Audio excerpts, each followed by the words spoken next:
কিরে বন্ধু, তোর কেডা কইছে রোজা 29টা হইব? আরে বেটা আমি কয়ে রাখতাছি রোজা হইব 30টা বেটা, তুই লেখকে রাখ বেটা। বাজি ধরবে কয়টা বাজি? 5,000 বেটা, 5,000 কোন বাজি চলবো? 10,000 টিয়া বাজি বেটা, তুই লেখকে রাখ রোজা 30টা হইব বেটা, 10,000 টিয়া বাজি বেটা। বন্ধু টিহাটা কিন্তু রেডি রাখুন লাগবো। তুই যদি এই রোজার মাস রোজার একটা কিন্তু তুই আমার লগে বাজি ধরছস, রীতিমতো এটা একটা জোয়া। এই জোয়ার টিহা তুই যদি রোজা রাখতে না দেস তাহলে কিন্তু তোর বিরাট বড় ক্ষতি হয়ে যাব, তোর বিরাট বড় পাপ হইব।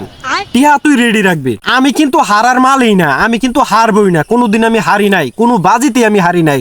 আর এই রোজার মাস আমি রোজা রাখতে হাইরা যাইম, এটা কোনো কথাই হইতারে না। রোজা 30টা হইব, লেখকে রাখ বেটা। আরে বেটা আমি খবর না লই লাগছি তোর লগে বাজি। আরে বেটা কার লগে কি লাগবার আছে বেটা? আরে বেটা আমি কোন ধরনের জয়রা এটা তুই বুঝোস না? তারাবির মাঝে হুজুরে কোন ছোড়ার পরে কোন ছোড়া পড়বো এইটা লই আমি বাজি ধরছি। এটা আমার আগের থেকে একটা আইডিয়া ছিল, সেই জায়গার মাঝে আমি বাজি জয়লাভ করছি। আর তুই কি এটা কি রোজা লই তুই এমন লাগে বাজি ধরছিস বেটা? রোজা 30টা হইব বন্ধু, 10,000 টিয়া রেডি রাখবা, ঠিক আছে? আর যদি টিয়া টুয়া না দিতারো তাহলে কিন্তু তোমার বউ বাজি, তোমার বউ লই যাইমগা।